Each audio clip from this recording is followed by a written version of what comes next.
চলো আজকের লাঞ্চ মেনুটা ঝটপট করে তোমাদেরকে দেখিয়ে নিই।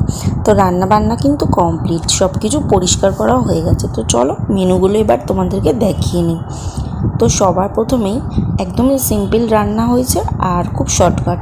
তো এই যে পটল ভাজা করা হয়েছে, আর এই যে চিকেন কষা, এটা কষা চিকেন তুলে রাখা হয়েছে। আর এই যে নিচে রয়েছে একটুখানি ঝোল, লাল লাল ঝোল চিকেনের।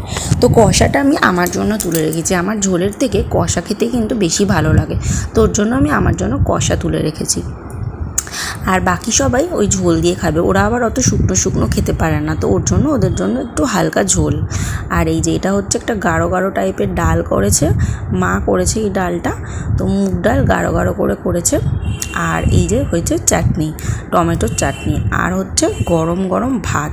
তো দেখো ভাত কিন্তু এখনও খুবই গরম, ধোয়া উঠছে। তো এই হচ্ছে আজকের মেনু, একদমই সিম্পল কিন্তু আমার খুব প্রিয়। চিকেন হলে আমার আর অন্য কিছু লাগে না, চিকেন ভাত এটাই আমার জন্য বেস্ট। তো চলো আজকের মতন টাটা।